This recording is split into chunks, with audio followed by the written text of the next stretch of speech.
So, Divya, you've completed 20 years in the legal profession and it's been a very successful journey. You are a well renowned real estate lawyer in India. So, how did law come about? Oh wow. So this is a good question to ask where the theme is women in legal professions. When I wanted to do law, my parents were not really for it. And my dad was a chartered accountant. So in spite of doing BA in economics, he suggested that I give CA a try, and I did give it a try. Back then, if you had taken mathematics, if maths was one of your subjects at graduation level, you could still do CA, even if you were not from, you were from a non-commerce stream. So that's how I managed to do CA after BA. And when I decided to do law, they weren't really very happy. So I told them that I will do it along with CA. And I was 17 when I decided to do law, and I felt that this is my calling. So back then, British Council Library was, you could not really come of age unless you were a member of the British Council Library. It used to be at Mitchell Court in Nariman Point. And I picked up Landmarks in Law by Lord Denning, in Landmarks in Law, Lord Denning discusses obviously his landmark cases. So by the time I was through the book, I said to myself, I want to be a lawyer. So yes, that's how I decided to be a lawyer. And yes, you are successful. You are a successful lawyer. You are a founder of your own firm. So, congratulations. Well, thank you, Malvika. Honestly, I never realized until now that I've been able to have achieved much success. And I need to absolutely thank my friends for supporting me so much. When I decided to have my own law firm, I realized how much everybody around loves me. One of my friends, we started in 2020 and September 2020, and by March 2021, that is in around 6 months, Yeah. we crossed 100 acres. I'd Oh, already worked on properties exceeding 100 acres. wow.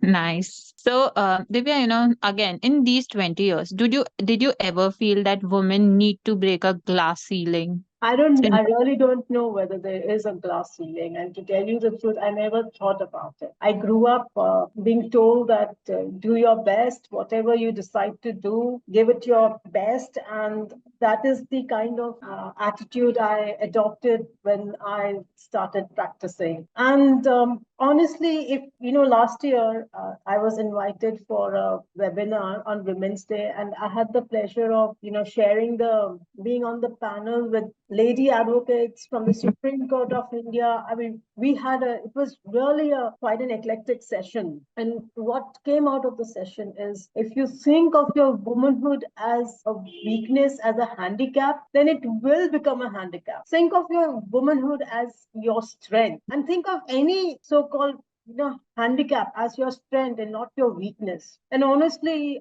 I don't even know whether in legal profession in Bombay, in Mumbai especially, whether there is any such thing called the glass ceiling. There are a lot of girls on this webinar, students about to start their career. I would not want them to cloud their imagination by thinking of a so-called glass ceiling. Having said that, that doesn't mean I'm not thankful for to all the trailblazers. I mean, obviously, it wasn't always a level playing field. Even today, there are certain challenges. We M&M does work on pan-India basis. So my Gujarat associate, some 30 something, she didn't. I would send her to. So even if the property is in Bombay, Okay. at And the registered office. Invariably, all the documents are kept at the registered office. So I would, from Gujarat, ask her to come to Bombay, send her wherever the registered documents are, Surat, Baroda. Her in-laws objected. The in-laws were not happy that she was traveling all by herself, that she was coming home late. But we ended up calling her rock star. She didn't let that stop her. Today, she has her own office in Gujarat. So she's doing quite well. So, yes, whether you're a man or woman, you'll always face challenges. The best thing to do is to face them bravely and get going. When I was a teenager, there was this rock song. I get knocked down and get up again. So if you get knocked down, what is it you should do? Get up and get going, get up again. Absolutely. That should be the attitude. And in this, in your career trajectory, have you ever felt that a few verticals are dominated by women? Have you ever felt? Oh yes, yes. I think corporate law is really dominated by women. We have a lot of multinationals as our client, and until recently, I can't name the company, but its entire team was exclusively feminine. Right from now they have a male legal head. Right from the legal head to the zonal head to to the fresher who has joined the company straight out of a law college, everybody used to be a woman. So you'll see a lot of women in in-house roles. Very few in if you go to the Bombay Bar Association or if you look at the number of senior counsels, designated senior counsel, women senior counsels, there are hardly any. Again, there are very few women doing on the crime side. Quite a few on family law, practicing family law. So yes, there is a asymmetry. Look at this in the International Bar Association, according to the statistics, posted on the internet by the International Bar Association, 51% of lawyers are women, but only 32% are in senior positions. But 51%, that's majority, that fairly good statistic. When it comes down to judiciary, overall, well, these are global statistics, 43% of the judges are women. But look at and out of this 43, only 26% are in senior positions. But look at the asymmetry in India. Only 3 out of 134 Supreme Court judges are women. So, and also remember one thing, it is my generation which has really started thinking of a career. When I was in school, very few of my classmates had working mothers. So if we are in the system now, it will be another 20 years till we are able to occupy senior positions, because you would not nobody you need a track record and a certain level of expertise before you can occupy a senior position. So yes, the winds of change are blowing, and I also came across a lot of interesting case laws which maybe I can discuss later. Yeah. So, but Divya, you must be having many comrades. What do you think is the primary reason we don't see so many women? We do see now women advocates in litigation. The ratio has gone up.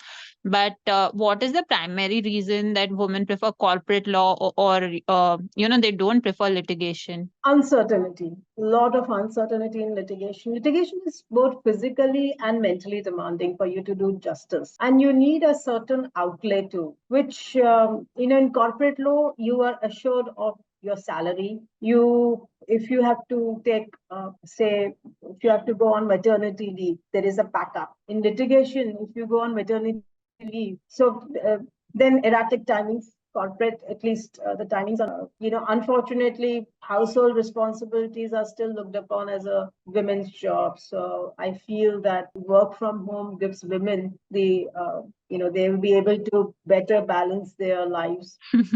Just Yeah, women are required to balance, have a work-life balance, not men. I know that. not men, yes, yes, yes. But I'll tell you what, winds of change are really blowing. You'll find quite a number of men wanting their wives to do well.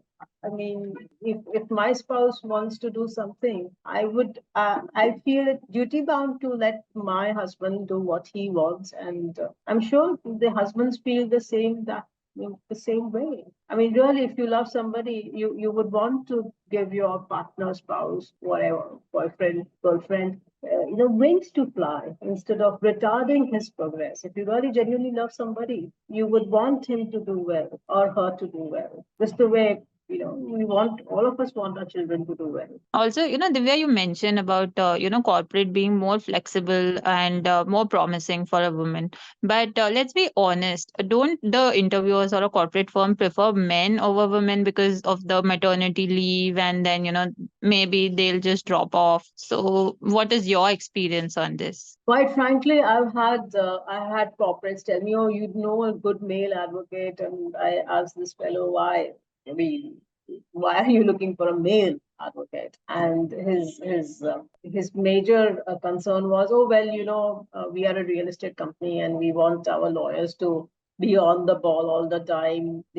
We have projects in remote areas. We can't, women show hesitation and reservation while going to remote areas. Sometimes they're not very willing to also, because of their menstrual reasons, they're not willing to take on something which is sort of physically demanding. Yes, I've had people tell me these sort of things, or law firms be extremely concerned about hiring associates in their, say, 20s, because they feel once a lady associate gets married, then all those years with the law firm are wasted, because probably she will, given our Indian social context, she will have to relocate to some place where her husband is. So these are concerns, and you were talking about glass ceiling.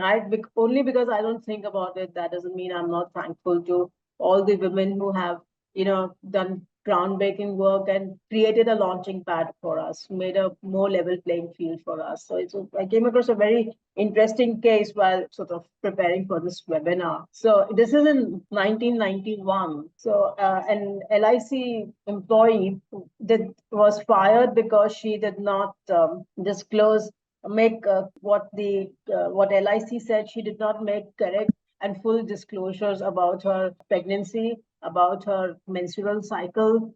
And so they fired her, and she went to the court, and the court gave her relief. They said that LIC should change its forms. This is invasion of privacy. But when I hire, when I look at CVs, I invariably I get a lot of CVs of mostly women associates. Hardly will I. In fact, I asked my talent hunt guy that why do you keep on giving me CVs of only women lawyers? Where are the and his answer was, oh, our boys don't want to work. That was his answer. What's the reason? Everybody is a Maharaja, entitlement, but it has been our experience that sometimes women are more sincere, conscientious, they come more trustworthy. So sometimes women end up having a good practice because people feel more comfortable. They feel they are in very safe hands when they are when they have a lady at it. It can be it can be to your advantage being a woman in this field. Okay. And what, because you've been in and out of the estate sector, what are the opportunities according to you for women in the area of real estate? Because I can see the participants that there are many budding lawyers. There are, as I said, in-house counsel in corporates, there are a lot of women lawyers. There are a lot of women lawyers with law firms. Now there are a lot of law firms where senior positions are held by women lawyers. But I think litigation is where you have to really sort of rough it out. You don't see enough women representation at a senior level. Now, I don't know whether women are not interested in those positions or whether there are challenges which they find difficult to overcome. As far as real estate is concerned, same thing. In-house team, quite a few. But, interestingly, until recently, I would not, the business development team would be predominantly male, because if you're part of the business development team, then you would be on the ball, on the road, on the run, every round the clock. And we talk about infrastructure in terms of transportation, safe transit. You would be traveling at night, odd hours. We don't talk about infrastructure in terms of security. Social infrastructure is equally important. And honestly, if our women are not safe traveling at night or traveling alone, that doesn't mean the men are safe either. Going back to the Nirbhaya case, before they actually killed that poor girl, they ruffled up two men. So we need to also ensure that there is a social infrastructure which makes sure that all of us achieve our full potential. Yeah. There have been studies that show a trend wherein women start their career in law, but then they drop out. So, what do you think are the reasons they choose an alternate career, or They did take a sabbatical. What do you think are the reasons is behind this? Nice question. Well, from my personal experience, what I've seen is once you take a sabbatical, honestly, once you go on a long leave, you might think, oh, my child wants me for 2 years, I'll take a 2 year break. And when the child starts for a 3 year break and the child starts going to school, I'll come back. No, those 2 years, when you come back, you don't start from where you left. You start from scratch, and that can be quite demoralizing. And this is also true, especially true of the IT sector, where the technology changes. So whatever you had learned 2 years ago, if you don't keep up with the changes, you become obsolete and outdated. So women, you have to, if you're serious about career, you have to be a little bit self-driven. So yeah, see, there's no absolute compulsion for women to do well and prove themselves and go for the kill. They can take it easy socially. If a man says, I'm going to sit at home and just look after my children, my wife is doing well, I just decided to hang my boots, it's not well received. So yeah, if you're serious about your career or anything in life, you have to never lose your grasp on, because once you lose your grasp, coming back is very difficult. I don't think these women who give up law end up starting anything else. They just decide to, take a back seat and take it easy. Yes. So actually, ma'am, my question is, like in real estate sector, you have to deal with mostly what we can say builders, and they are mostly male. So what is their attitude towards a female lawyer? So I tell you the truth, I just concluded one transaction with a builder, promoter, and see, your work speaks for yourself in no matter which sector you are. There, nobody during a meeting, well, during the course of a transaction, typically a transaction has a life of 3 months. If it's a land transaction, at least 3 months. I'm not talking about, say, a small apartment or a flat. I'm talking about purchase of, say, 3 hectares of land or 10 hectares of land. And when we interact with our clients, I don't think that this is the male voice, talking to me. And I'm sure even my client does not think that this is a female voice talking to him. What is really important is he's getting the right advice. And that's why they keep on coming back. So even if you're a man, if you're not giving the correct advice, he won't come back to you. Similarly, if you're a woman and don't give, also there are two things. One is correct advice, one is thorough advice. What is in real estate? It's very difficult to see corporate law. If you have a issue, there's a lot of material on the net. But real estate laws till date out smoke and mirrors. So you can't just tell the client that there's a issue regarding forest as far as this land parcel is concerned. The next question he's going to ask you is, okay, if this land is forest land, what is the risk? What is the risk I carry if I become the owner of the land? Will it be taken away from me? Is there a way whereby I can deforest the land? What are the rules governing development of forest lands? So you have to give a thorough advice and not just stop at something is wrong with the property. And yes, so they'll come to you because they feel they are dealing with somebody who's thorough. They are getting the right advice, be it a man or a woman. That's been my experience. I think she went on mute. Yes, yes, ma'am. Thank you so much. Yeah. Since you mentioned, pointed out builders particularly, one of my friends, she was working in-house for a builder, and she said she would, in one meeting, the conversation got heated up, and very typical of men to lapse into, some rough language, and they were swearing left, right, and center. Finally, the promoter asked her, "Madam, आप जरा बाहर बैठेंगे?" So Okay. these things do happen, but as I said, it's not something that should stop you from achieving your dreams. It's minor. If you want to be noticed in any field, if you want to be heard, then the best way to do it is through performance. Nobody wants to lose a good a performer. Tomorrow, if some deadwood comes up to me and some associate, ma'am, I'm leaving I would not want to hold on to such a associate. I would only too glad to see the back of him or her. Hi Nagesh, how do you do? I'm doing good. How are you doing? So you're a lawyer student.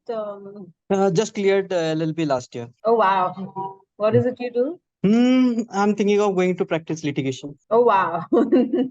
Okay, now my concern is since last few years we are harping on like gender neutral laws and everything. But still, I feel the laws are not so modified or tilting towards gender neutral. They are still like women centric, and it becomes difficult when we are dealing with women in a large group. So that curtain which stays, do you think it will really go with the Indian mentality around? Can you be more specific? Are you complaining about the? No, it's not complain. I'm just asking, like, will we surely transfer from male centric to female centric in this law field? Frankly, I would not want a transfer from, say, male centric to female centric. I would really Gender want neutral. the best to occupy the field, the very best. It may be male, it may be female. It's just that we have laws favoring women because they do face certain challenges, and we feel that there should be some special provisions to protect them. But frankly, it is not a good thing for any profession to have a certain level of favoritism. Let the best occupy the field. And the whole idea of having special laws and special provisions is not to favor anybody, but to create a level playing field.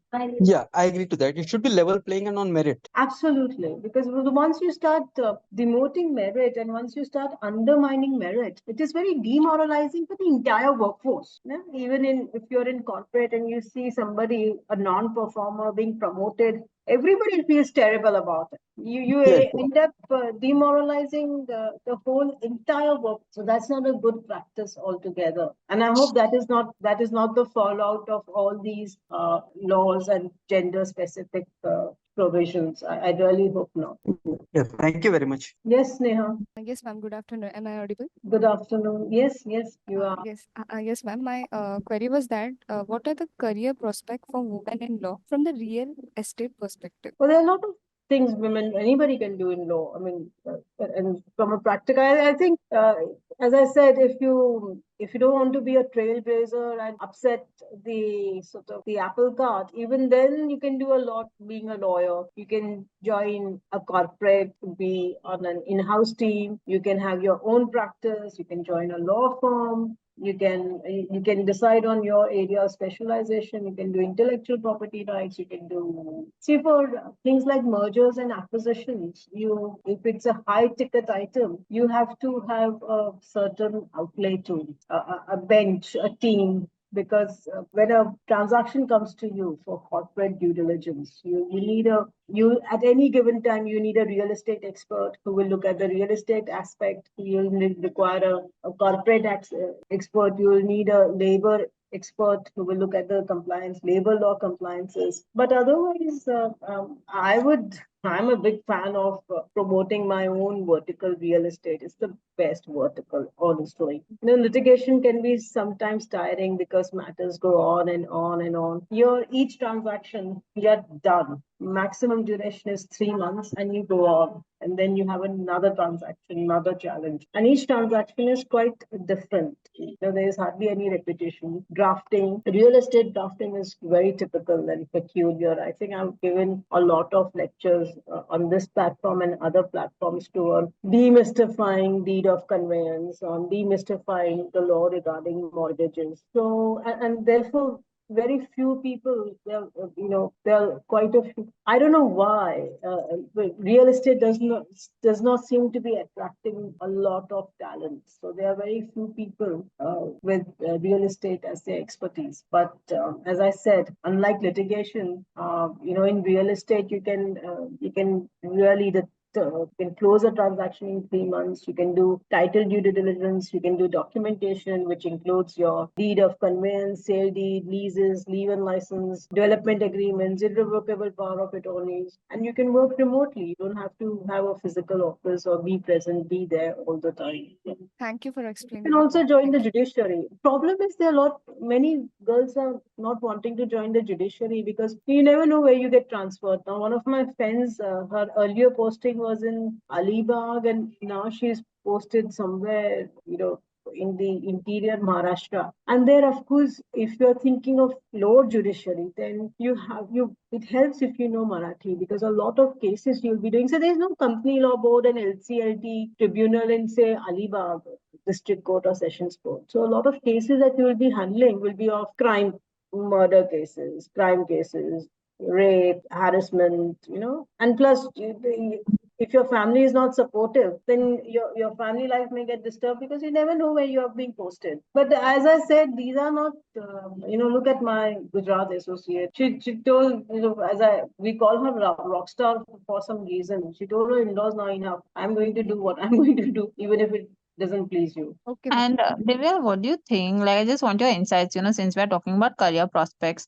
Now there's Chat GPT and, machine taking over all the careers. Most careers have been taken over, and there's a fear. So what do you think, the place of artificial intelligence in legal profession in general? In any profession, we need to upgrade and update ourselves. And I use a lot of artificial intelligence and AI tools for my title due diligence. A lot of portals have come up where, for example, for something like a small fee of 2000 or thereabouts, you give the portal the name of the company, or you give the portal the name of an individual, and they give you a complete online legal search report. So 10 years ago, you would, probably your intern would look up each and every entry at the Bombay High Court to get the same data. Now we are getting it done through artificial intelligence. They have algo-based programs which give you the final report output, which is more precise because there's no human error. If it's uploaded on the net somewhere, then it will be reflected in the report. So now, when I started my career, I remember in 2006, there were quite a few people in their 70s and 80s who were still, they would still have a stenographer to themselves. They would have a peon because, attending to them. And today, it looks like it feels like another era altogether. And those professionals who did not upgrade themselves and learn how to use email, how to tackle, how to do research on Google, where are they? They are, so no matter in which profession you are, upgradation is going to be a challenge. But AI will not totally replace lawyers, right? Services of a lawyer will be needed. Oh, yes, because according to me, AI might wipe out doctors rather than lawyers. So the doctors need to be more worried about it rather than the lawyers, because say in medicine you have to study a lot of data and then come up with the right diagnosis. In law, necessarily 1+1 does not make two. Recently I was involved in I'm on an inquiry committee of an organization where when we started the inquiry, when we heard the other side, we realized what the true picture is. We had received a complaint, and accordingly, we came to a certain conclusion. So, and also it requires a lot of soft skills. See, our judges are trained; they are trained to study the demeanor of a witness, and merely from how a person reacts, from a person's demeanor, you can gauge a lot of things, even when you're negotiating, in transactions. So sometimes transaction negotiations can be quite difficult, and they go on and on and on.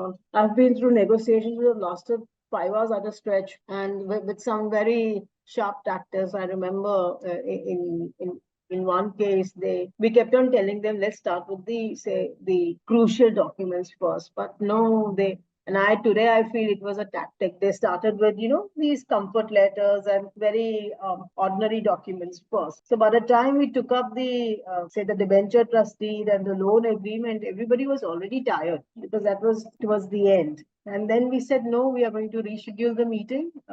We have spent so much time doing those incidental and ancillary negotiating documents, these main documents. We reschedule the meeting to the next day. And how do you guess these things? I don't know how artificial intelligence can study the demeanor of a person. There's always a touch and feel kind of situation. You play by ear.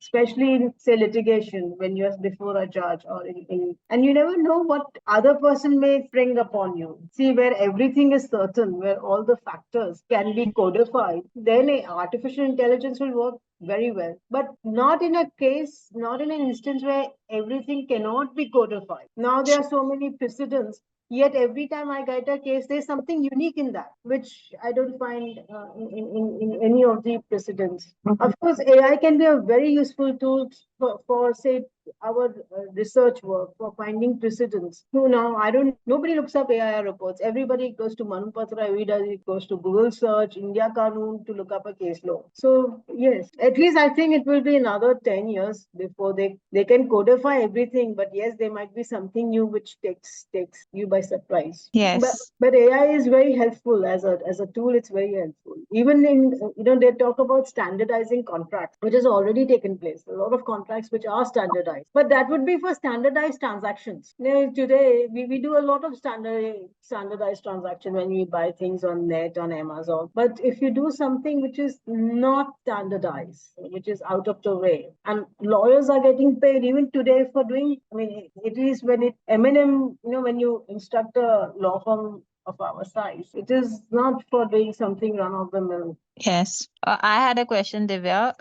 We Nagesh spoke about gender neutral laws. Okay, so we've had POSH. Okay, we've done many sessions on POSH. PLEA has done organized many webinars on POSH. So, but what do you think the implementation and how do women in legal field feel about POSH, the POSH policy that the organization?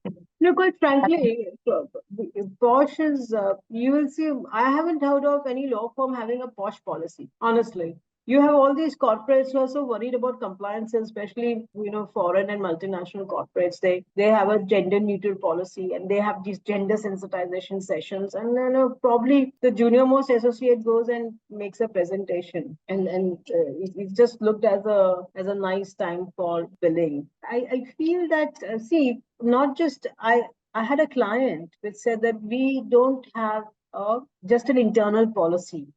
Our internal policy has, of course, a chapter on POSH, but we also have a chapter on anti-bullying, because there's a lot of bullying which goes on at workplaces. If there's a performer at the workplace, the rest of the lot will gang up against the performer and make life miserable. And I've seen that happen. Intimidate the performer. This can be something as minor, and it may be a man or a woman. So while he's working or she's working, put off the line, push him in a corner, get into a scrap. So, corporates is very important to maintain discipline. If you don't maintain discipline at your workplace, then the work suffers. So, but I don't see that sort of the policies in law firms yet. But most corporates and a well-run corporate, tell you the truth, doesn't the vision of the founder is reflected in the somehow it percolates down right down to the lowest the last person. So yes, it is ultimately it all depends on the top boss, because he leads by example, he or she, whatever it is. Yes. Divya, two questions on the chat box. How do women treat women in the legal profession? Are they supportive or very competitive? Well, I've noticed one thing in corporate life. It doesn't matter, man, woman, everybody is at each other's throats. Very rarely do you. I've been very lucky to have good mentors, but it's all luck. It's, as I said, it's as much, it's like marriage. You get married, you got a nice spouse, well and good. God forbid if you have a bad spouse, then what do? Divorce, and yeah. So it's absolute to get a good mentor is, and mostly people who are insecure, male or female, they are the ones who play up intrigues. They are the ones who actually make sure it's all insecurity. The people do ghastly things out of a sense of insecurity. So there are a lot of students, and my advice to the students would be: these are your formative years. What you do for your the learning in the profession for the first 5 years is amazing. Each day you learn something. Each day you learn something, and that's how you end up deciding on a specialization. So spend your time learning something. Not what's come to our notice is there's a lot of boozing going on in law firms. Everybody's getting well paid and they are spending money on drinks. And if you spend, what happens is when you are a senior, there will be no, but you should know the best so that you don't feel insecure if you have a junior. If you have a junior who's nice and bright, think of 10 years ahead. You would want that junior to take on from you, to sort of give him or her a legacy. Yes, Sadhna. So actually, so first of all, currently I'm the first year student of LLB. So like I'm very beginner. So I don't know. And you just shrug it off. Focus on yourself. Focus on. Unfortunately or fortunately, what happens is we are kept in a very protected environment. When we are growing up, our parents keep us very close to their chest. Toughen up a bit. But take criticism, good criticism, productive criticism in the right stride. Sometimes your mentor may say something very harshly, but he may have a point. So instead of remembering the harshness, remember the point that he or she is trying to make. So I remember I had a lady mentor for a very long time. I was working for a leading tier 1 law firm, and one day she said, you are not so I used to talk in English all the time, and she gave me a very nice tip. She said sometimes it does not hurt to lapse into Hindi while talking to the clients, because we had a lot of multinational clients, but the team would be Indian, team would be North Indian. And I realized it was a very nice tip in the sense that when I started lapsing into Hindi, they could relate to me better. And even today, when I have now, there's a lot of transactions happening in tier 2 cities. So I do give them the comfort, especially when our real estate documents most of the time are in the vernacular. So I do give them the comfort that we do understand Marathi very well. So yes, I know your first year now, so you must be very sensitive too. I would say toughen up a little bit, because you can't change other person's behavior, and try to take home from the harshest of behavior things which will help you. Forget the harshness. 5 years later, all of it. The nice thing about being my age is now I feel, why did I fret over this small thing so much? That person must have forgotten it happened. I carried it in my heart. And who got, in all this, who got destroyed? I got destroyed. So that is my advice to you. Don't retaliate, or don't get upset. Just take it in your stride. I remember I had a wonderful senior. I mean, I was interning. I was reporting to this lovely person. And unfortunately, she was, I could see how badly she was being treated. And one day, she broke down in the high court. She was being treated so badly. I left that organization. I said, internship is okay. I can't see myself working in this toxic environment. Almost everybody left thereafter. So remember, even when you become a senior, if you don't treat your people justly, you will never earn their loyalty, and you will it demoralizes the entire force. So yeah, I would Thanks say, for the wisdom. yes, Sharda. Good afternoon, all.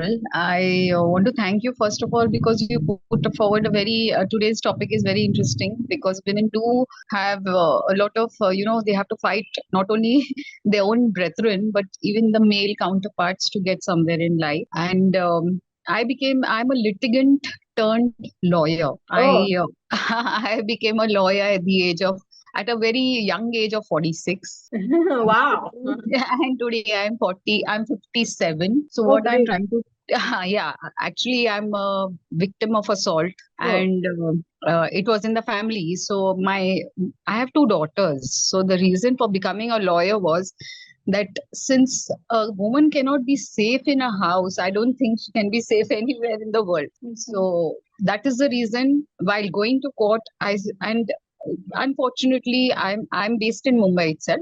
In Bombay High Court, we had filed a petition. My husband suffered a heart attack at the age of 37, 38, and we had to do it because of property. The property, we were sharing property with his brother. That's where the violence was all coming from. He wanted us to leave the house and go. And when he filed the petition here, unfortunately, though the lawyer was a high court lawyer, instead of filing a probate, which he should have. Mm. I kept on telling him that you should file a probate because there was a will. But he went and filed a petition, a complaint in court, asking that for 2/3 shares without quoting even the will. I was surprised. Today when I look back, I was not a student then, but I started doing my law later after that because of the way he was handling our matter. And you won't believe our matter was in front of Honorable Justice Chandrachud. He was the High Court judge before whom we had our matter. And our lawyer was never prepared whenever he was asked something by his honor. And every time I would have to pull his coat and give him the answer. So one day Justice Chandrachud got very angry with him. He said, Advocate so and so XYZ, I will not take his name because I still have a little respect for our profession. He told him that it seems you have not read your matter. I think the lady behind you knows all of it. So I said, yes, sir, I'm the person who's facing this, who's in difficulty. And I'm also now a law student. So he said, please, Mr. So-and-so, please sit down, let her talk. So these are the kind of wonderful people you meet even as a student. So even these young people who are here today, they should just go to court, High Court, any court, and sit down. I mean, I don't think that knowledge or that atmosphere is wasted. That particular interaction helps you not only because you assimilate and you collect all what you need to know about the profession.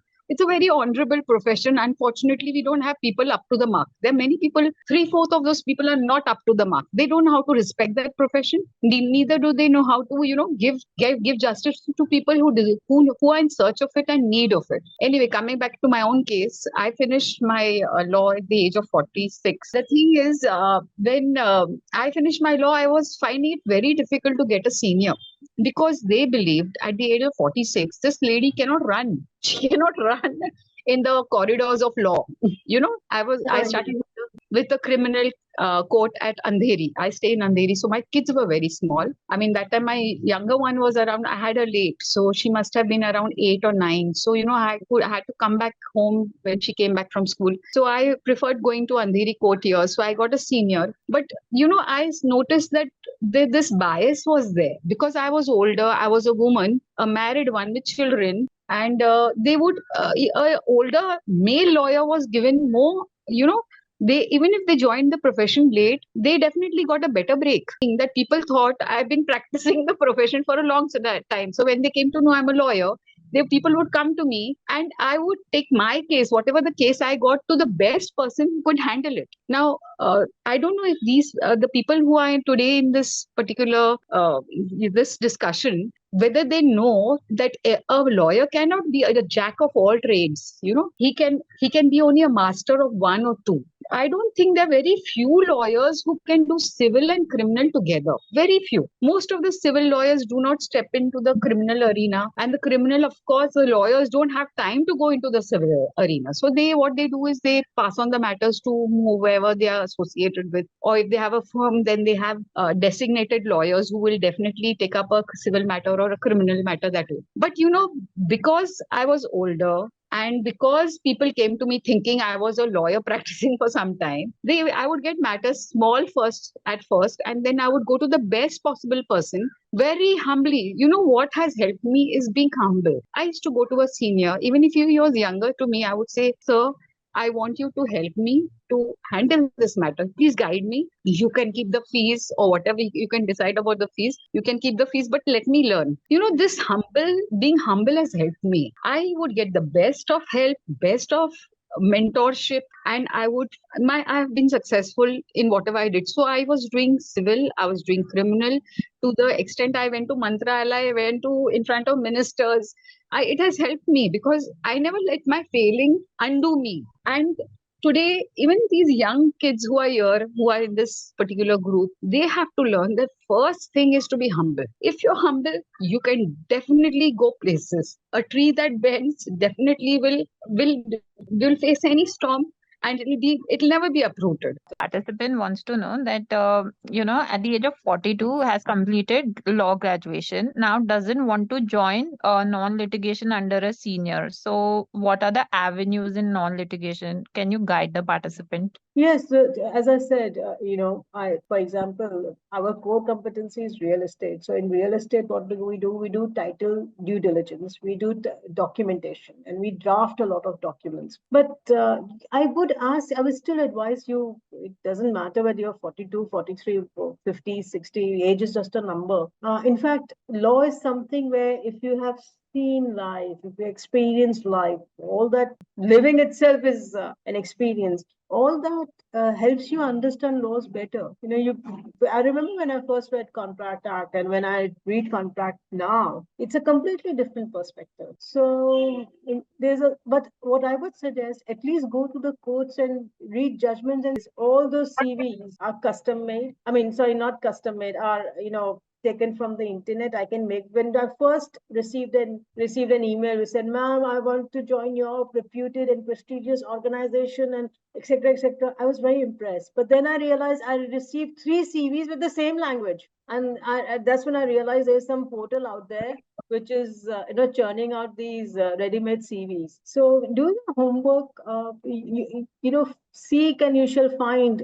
Knock and it shall be open to you. But please seek with all diligence. Nobody, honestly, when I have to hire somebody, I don't think in terms of the gender. I think, and especially freshers, what we really look at, because we don't expect freshers to know the firm requirements. But what we expect them to be sincere. We expect them to be diligent. So just be sincere and diligent, and be thorough. Your first principles in law should be in place. Why is there such a demand for students from these NLUs and these other colleges? Because we are assured that their first principles are in place. Basics of contracts, they have got it. If you are planning to really have a career in real estate, get an understanding of the Transfer of Property Act. Why transfer? Because the first principles should be in place. Everything else you learn on the job. So I don't think there's, being a woman, there's any different way of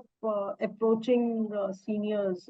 Just appear to be diligent, and presentation, good English, that make sure there are no. Now, I personally was very disappointed when I started getting CVs where the students had started writing their caste. Why? When you put something like that in your CV, it speaks volumes about you. So why should so Yes. Okay, Divya. big firms have dedicated HR. They have dedicated HR in-house HR person who to look through the CVs. So now with internet, you can do so much. Of course, I approach Adept Consulting, Ryan Fernandez. So there are quite a few because freshers swear by him. Yeah, so you have a lot of choice out there. We But can do a make a separate good session on CV, this. and we can approach people. You cannot just sit there in one corner and do all your studies and hope that people will notice you and come to you. And of course, write articles, have your articles published. It always helps. If it doesn't help you get a job tomorrow, if you decide to go abroad for higher studies, it will definitely help you at that stage. And of course, good presentation, good English, good language. Lord Denning said that language is the tool of an advocate. So sharpen your tools. So, Divya, as I say, thank you, heartfelt gratitude to you for sharing your expertise and experience with us today. Thank you so much. Oh, thank you. It was wonderful interacting with everybody. Sneha, Sadhna, Shradha, Nagesh. Nagesh is here. I Nagesh is wish. here. Thank you so much. Thank you, Malvika. Thank you, Pli.